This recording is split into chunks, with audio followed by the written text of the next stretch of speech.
Welcome to The Cauldron. We're serving up our thoughts about neurodivergent life, business ownership, and ADHD-friendly systems. Let's see what's bubbling today. An episode or two ago, I said that you can't hack your way out of burnout. Today, we're talking about what actually does help and why that's complicated. This is a little bit hard to talk about because I'm currently actively healing from burnout. Talking about burnout while still in burnout feels a little bit like trying to explain how to get out of quicksand while you're still in it, but maybe that's exactly why this conversation matters. First, let's talk about what burnout actually is. It's not just being tired, it's not just needing a vacation. It's a state of physical, mental, and emotional exhaustion caused by prolonged stress. For neurodivergent people, it can look a little different in specific ways. We're going to talk about ADHD burnout, autistic burnout, and both. Healing from burnout requires rest and help. Not everyone has access to those things, and I want to acknowledge that up front. I'm speaking from a place of privilege here. Elliot has watched me go through this and has dealt with his own burnout. So let's talk about what it actually looks like and what helps. It's gonna thunderstorm. Nice picking that up. It's also picking up her purring. This is gonna be a loud episode. Burnout. The thing about my burnout story is that I burned out before I knew that I had ADHD, before I knew that I was autistic. Yes. The major indicator for me that I was burned out was that I lost the ability to read. They were just bad books. Some of them were. This was during my PhD. When I was about 16, my dad experienced a period of really severe burnout as well. He called it a nervous breakdown.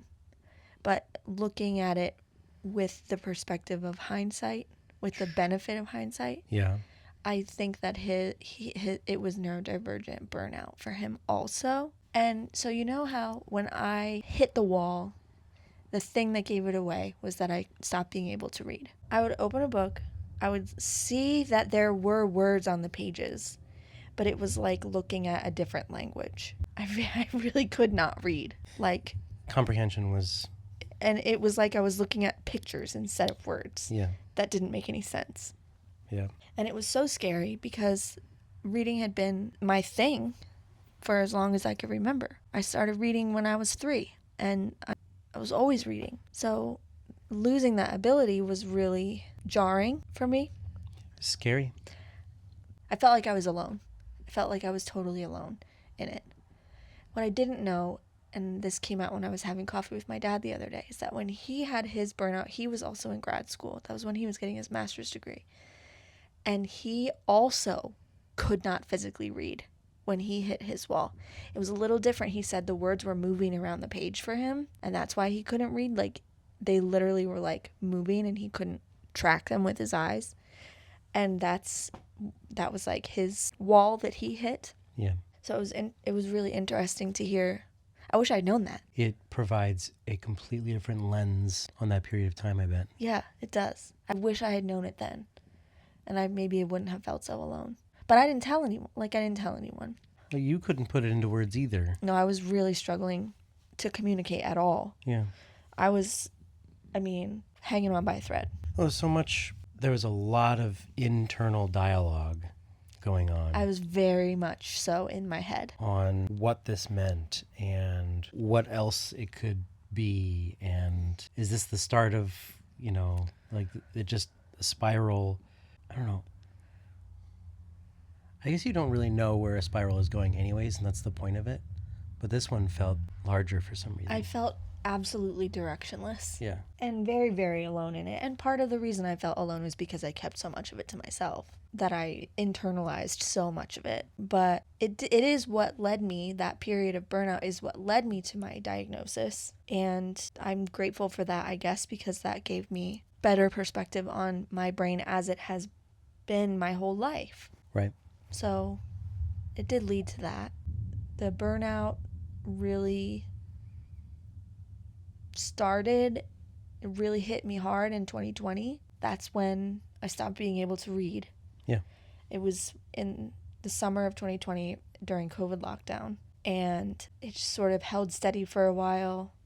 And then the next year, a bunch of stuff happened, and I really just tanked, and I burned out really, really bad just trying to hold it together emotionally, trying to fill all these roles, not knowing what I was doing with the PhD, not knowing what I was going to do if I didn't do the PhD, feeling really isolated. We had just moved.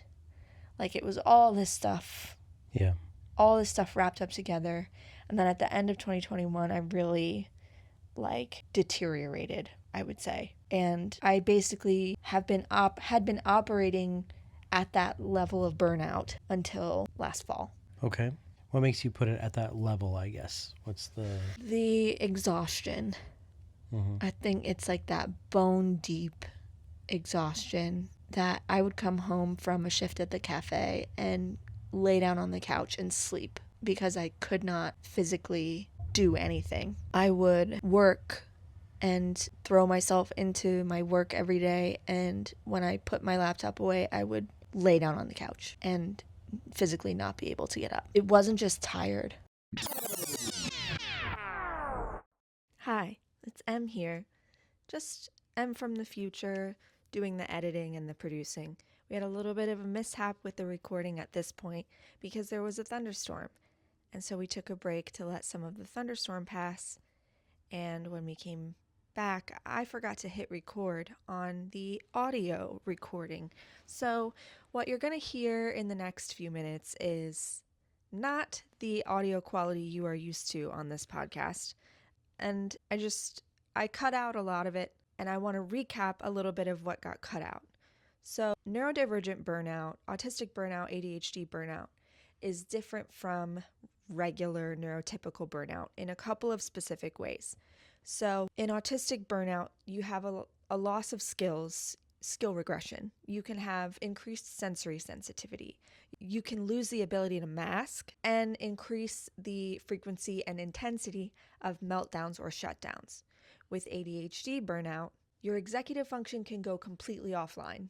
Your emotional regulation goes out the window, and time, which is already kind of wibbly wobbly for us, gets even weirder. So, increased time blindness, decreased ability to do linear time, which is already not our strong suit. And the thing is that with neurodivergent burnout, you can look high functioning right up until the minute that you collapse. So you can be masking, and then all of a sudden, bam, the mask falls off, you can't physically hold it up anymore, and it's over. And neurodivergent burnout takes a lot longer to heal from than neurotypical burnout. It's not just taking a vacation or taking some mental health days. Burnout doesn't work like that. So there are a lot of things, a lot of hacks that don't work. And taking a mental health day here and there is one of those things that doesn't work.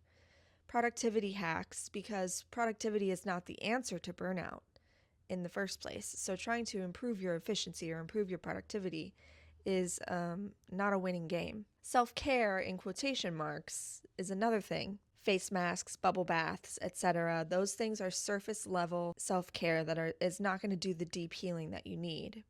Pushing through it, rise and grind, optimizing your way out, all of those things make it worse. And we're going to talk about that in the next section. You're saying all these things.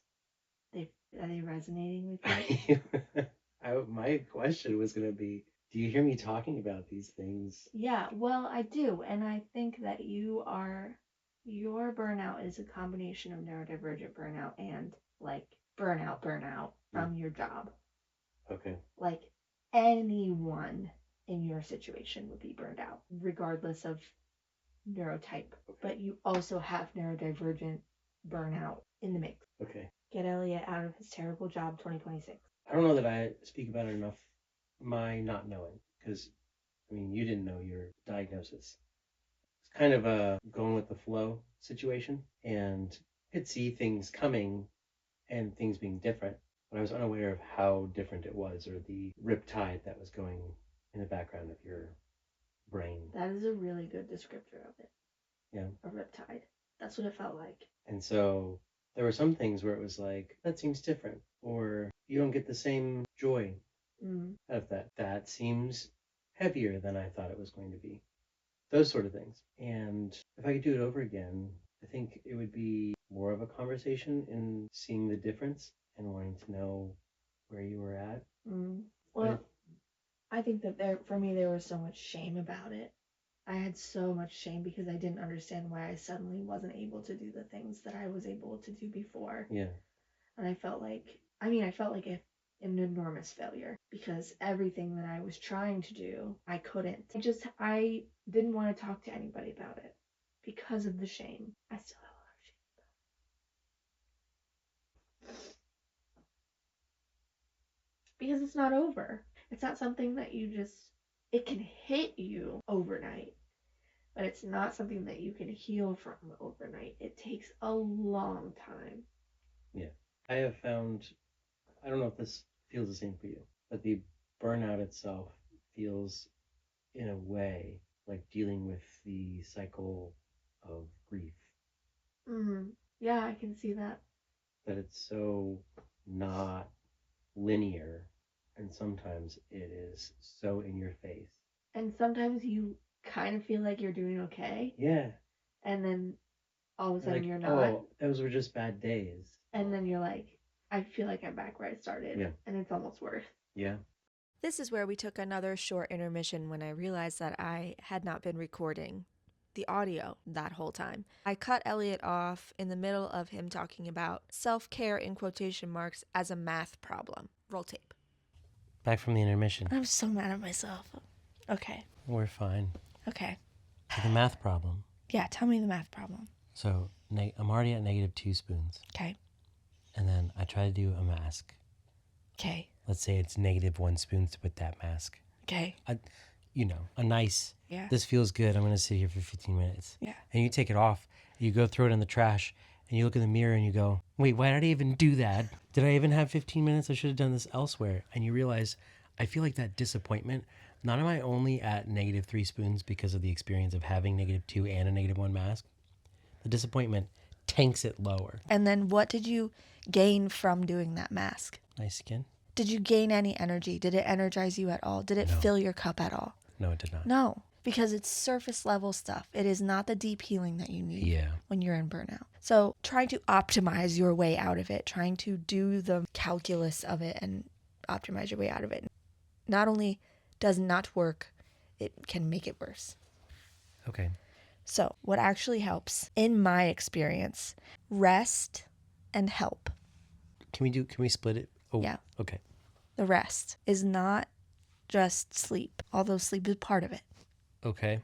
So actual rest, a break from demands being made on your time and on your energy, permission to do nothing, removing as many obligations as possible. I saw your face when I was listing those things. Okay. Did you know what your face was doing? It was probably trying to do the math. Yeah, you looked like this. I am pretty sure as you were going on, I'm like, I can't even do the first part right, which is the sleep part.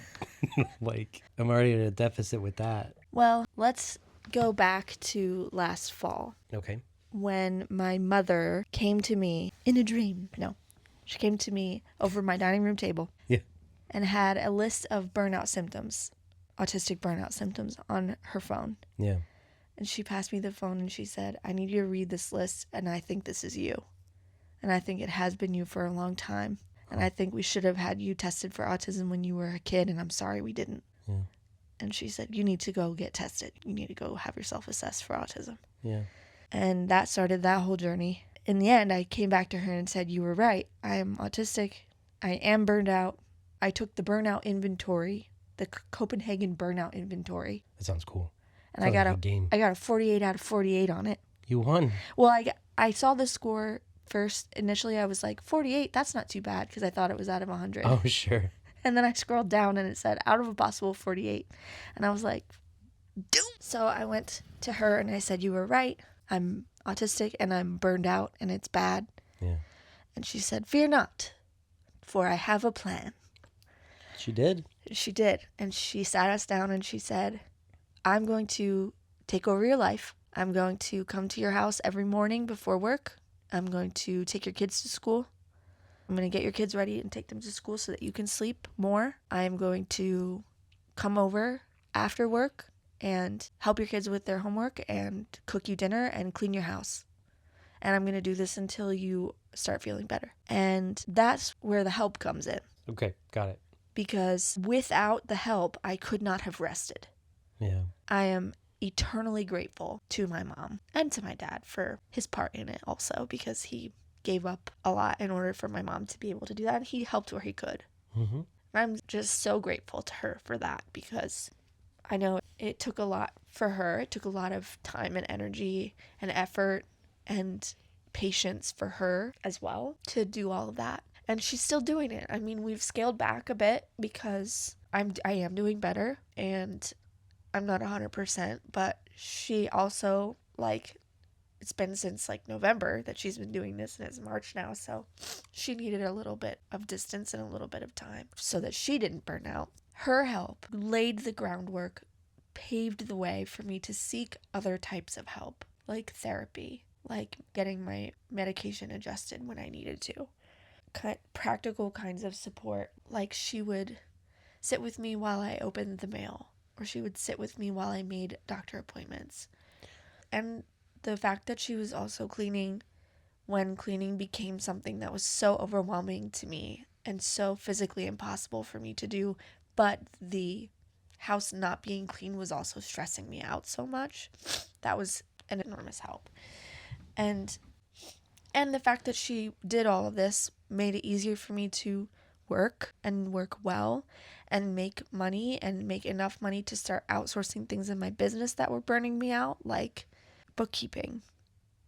That was a huge help also, because that took the stress of dealing with taxes and dealing with the finances of my business off my plate, which enabled me again to fill that time that I would have spent doing those things with more things that either helped me heal, gave me more time with my family, or allowed me to make more money. So this help was, I did not ask for it, and I am even more grateful for it because I didn't have to. And I will say it was very difficult to accept. Still is very difficult for me to accept. I have a lot of guilt about it. Like, I didn't expect to cry so much doing this episode, but I do have just an enormous amount of guilt about how much help I need and how much I've needed. Especially knowing that you are in your own burnout and you need help. And I am not yet to the point where I feel like I can help you as much as you need. I kind of just picture myself as the little dog in the cafe. What? Like, this is fine. That's not good. Yeah, but... This is not fine. The whole point of that meme is that it's not fine. Yeah, but he's okay, and he's got his coffee. Okay. And, like, we'll get there, you know? Yeah. And I believe that we will. And, you know, this is happening real time, live and in color, you know? Again. And it's one step at a time. It's real. And I'm also incredibly grateful for the support that we have. The guilt is real. How do other people figure out what they need, where the help, where the rest is? That is something I really struggled with when I was thinking about this episode, because I know that, first of all, I'm very lucky to have the support network that I have. To have my mom, whose job just so happened to be flexible enough to allow her to do this. And I'm very lucky in that I kind of make my own hours for work and I decide how much work I want to do. There was no danger of me losing my job, you know. I mean, there was a danger of me, like, of clients dropping me or whatever, but it's not like my entire livelihood was at stake. I also had you working a 40-hour-a-week job and bringing home the bacon to support me as I was kind of in the transitions between Turkey bacon. Turkey bacon. I'm allergic to pork. Or mushroom bacon. I didn't like that. I liked it. I know you did. I didn't like it at all. I thought it would tasted weird and bad. And the texture was off. I didn't like it. I liked it. Anyway, I think that if you are a person who is experiencing burnout and you don't have the support network, you don't have the support system, you don't have the finances to outsource things, and you don't have the luxury of rest. That's a steep mountain to climb. It is a very steep mountain to climb. And the truth is that you need support. One of the things that we have found in dealing with some of the things that our family has dealt with in the past few months is that there are way more organizations out there, way more groups out there than I was ever aware of that are there for family support, whose whole entire purpose is supporting families. And it's highly dependent upon where you live, what you have access to, but for example, in New Jersey, in our county, there are a lot of family services organizations who, when you reach out, if you're in a crisis moment or if you're in a situation where you need more support than you have access to, these organizations you can call and they will connect you with resources. They will connect you with opportunities. They'll connect you with people that can help. We have currently, due to some other things that have happened in the family, we have a care manager who connects us to all kinds of resources, all kinds of providers. They are an advocate. And the issue is that finding those people is also work. Yeah. Finding those resources also takes work. If you don't have it, it is finding that community, and it's what you've like done and kind of built around you. Absolutely. I have done a lot of, networking. Yeah. I would say that's a really clinical name for it, but I've done a lot of networking. It's very LinkedIn of you. I fucking hate LinkedIn. I think that as far as resources go, or finding resources, if you need that body doubling or you need that other person, sometimes just finding that community or that friend who's going to sit with you and help you out with that first step, like, could really cascade or have that domino effect that you're looking for to help you find the rest and the help. Yeah. If you have a person that can, maybe they come to your house and you clean for 2 hours, and then on another day you go to their house and they clean and you clean together for 2 hours. You do that sort of like reciprocity, that sort of support where you're helping each other out. Or like one of the things that I did a lot when it was early on in this process was I spent a lot of time on Twitch streams where body doubling, co-working Twitch streams where the chat was there if I wanted a little bit of socialization, but I could also just sort of like be in the group and be working on my stuff. And I would sometimes have the stream on my phone while I was folding laundry, like getting creative with ways to, if not heal from burnout, at least mitigate it and not make it worse. Yeah. And then wherever you can, reducing those demands, saying no to things, even when it feels like you're going to have an immense amount of guilt for saying no. Sometimes the energy of doing the thing that you said yes to is just not worth it, and the guilt would be a better trade-off. Something that I struggle with, and it comes up always on the weekends, because I push Monday through Friday, and then I hit Saturday and I just want to be a worm. Yeah. And there's other folks, my family, my friends, that reach out and they're like, hey, we have this thing going on. And I'm just like, I just want to lay in bed and play my little games. And that's difficult. But I think, as you've said, and dealing with the guilt a lot of times is just an internal guilt, because as soon as I let them in on what's going on and where my head's at, they're not guilting you. They're not. No. And normally they're the ones who are like, you need that. However, that also is not exactly a common experience. There are a lot of people who will be guilted. Sure. Externally by people who are asking them for things. And I think I'm speaking more to that when I say, like, the guilt might be worth it if you get more rest. Makes sense. In the end. So saying no to things, setting boundaries where you can, decide what you can drop, what you've already said yes to that you can bow out of. Because you're worth it. And adjusting your expectations of yourself, of your business, your productivity, adjusting your expectations about what recovery from burnout is going to look like. Because when my mom first started coming over to help me, I was like, I might need a month, maybe a month of her doing this and I'll be all better. I've been burned out for like over 4 years at that point. There's no way I was going to heal in a month. And I needed to adjust my expectation of what the recovery timeline was going to look like. And that was me, a person with a lot of support. If you're a person that doesn't have that kind of support, it's going to take even longer. The point is that it is worth it. The healing process is worth it. It is hard work. It is not linear. There's been a lot of 2 steps forward, 1 step back situations. A lot of times where I feel like I'm going in a circle and not actually getting anywhere. But I know that it's progress, and that has been worth it, even though there have been parts of it that have been really painful. Sure. And if nothing else, find some people online. Yeah. Go on Threads. I'm there. I'm on Threads. You could talk to me.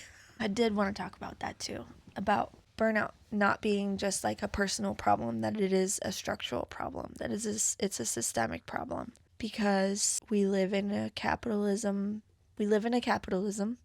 Yep. And that requires us to be productive constantly. Yeah. And the ableism that is just ingrained in our society and in our economic system means there's no accommodation for different needs in that labor equation. There is pressure to monetize everything. So all of your hobbies, all the things that you might do to get rest and to recharge, there's pressure for you to sell it on Etsy. Because what's the reason, or how are you going to keep doing this? If you find out that working out is great for you, people will say, well, why don't you make a fitness Instagram? Like, why don't you? It's every inch of our lives and every inch of our healing. It's like there are hands grabbing at it, trying to monetize it, trying to extract from it. And that's systemic. And the fact is that we as individuals cannot solve a systemic problem individually. Sure. But we do have to live in it for the time being. So that's just a reality that I think is important to acknowledge. I don't have an answer, and you certainly don't have an answer, because you're working for the man every night and day. Corpo. You're a corpo. Yeah. A reluctant corpo. Yeah. I feel like we've kind of bounced around a lot on this one. But also, I kind of knew that this was going to be a messy one. I didn't expect it to be so messy with the thunderstorm and the forgetting to press record. I just kind of assume it's going to be messy because we're both burned out. I was going to say ADHD at some level. Oh, yeah. So, like, yeah, every episode's a bounce house. A bounce house. It's okay to not be okay all the time. What does Daniel Tiger say? It's okay to be sad sometimes. Little by little, you'll feel better again. Sometimes. We have lots of Daniel Tiger songs in our back pocket from the toddler days. Yeah. I included a part in my little notes for this episode. I included a part about what I wish I had known, what we wish we had known before. Okay. And I am now rethinking that, because the truth is that I couldn't see burnout coming. I didn't see it coming. Yeah. I didn't know it was a thing. I had heard people talk about feeling burned out, but in my head, I thought that meant tired, or like really tired, you know? Yeah. And I didn't understand fully until I was experiencing it, just how thorough the exhaustion is to the core. Yeah. Like when you get home and you're like, I'm cold in my bones. That's exactly it. Because I say that all the time when it's cold outside, and I have been outside and I get cold and I don't regulate my body temperature very well. I have not been able to do that since I had kids. That's why I like to be warm, because when I get cold, and it goes in, and it doesn't matter how many blankets I get under. It doesn't matter how many sweaters I put on or how many pairs of socks I put on. There's only one thing that helps. A bath. A bath. Yep. And soaking in hot water. Yep. Is the only thing that draws the cold out. And I feel like that is a good metaphor for burnout, because, yeah, you did good. Because It doesn't matter how many face masks you put on. It doesn't matter how many bubble baths you take, or how much me time you get. Yeah. If it's surface level stuff, it is not going to heal that bone deep exhaustion. Yeah. And you've got to find the thing. You've got to find the hot bath. You have to find the thing that draws it out. And for me, that thing was rest, and I couldn't have rested without help. So it was rest and help for me. And I'm sure that that's not the end-all be-all for everyone who's facing burnout, but I think it's at least a good starting point. Yeah. If you can. And if you can't, I'm just with you. I feel for you. I'm with you. I wish I had more to offer. Maybe we do it another episode when we figure some more stuff figure out. it out. Well, I think that we haven't really asked for comments or anything in any of our previous episodes, but I would love to ask for this one. If you have experienced burnout, or if you are healing from it, or if you're in it right now, or if you love someone who has, if you have some connection to it, we would love to hear those experiences. We would love to hear those stories and hear what helped and what made a difference. And yeah, so if you're watching this on YouTube, you could leave it in the comments. If you're listening, you could email us. It is hello@thecauldronpod.com, and I'll put it in the show notes as well. Nice. And yeah, I just think that it would be great to have that conversation. It's important. Thanks for tackling this one with me. Listen, I got you. I gave him a choice in the beginning. I said you could either talk about burnout or money. What a choice. And he said, those are heavy. And I said, tough nuggets. Choose. She actually said, or you can pick something completely different if you want to. I'm sorry. I said, burnout, I guess. I think it's if I can add, it shows up different for so many people, but I think it is something at least most people have experienced to varying degrees. And so I am also interested in what has or definitely hasn't worked, because so many of us, you have to make those mistakes to figure out. Yeah, the trial and error. As it turns out, playing my favorite video game for 12 hours hasn't fixed my burnout after the weekend. As excited as I was for a new video game, But we live and we learn. And maybe that works for someone else. And if that's the case, lucky duck. Well, shall we wrap it up? Yep. This has been episode 6 of The Cauldron. Definitely number 6. And we're so happy that you listened. We'll hear you next week. Yep.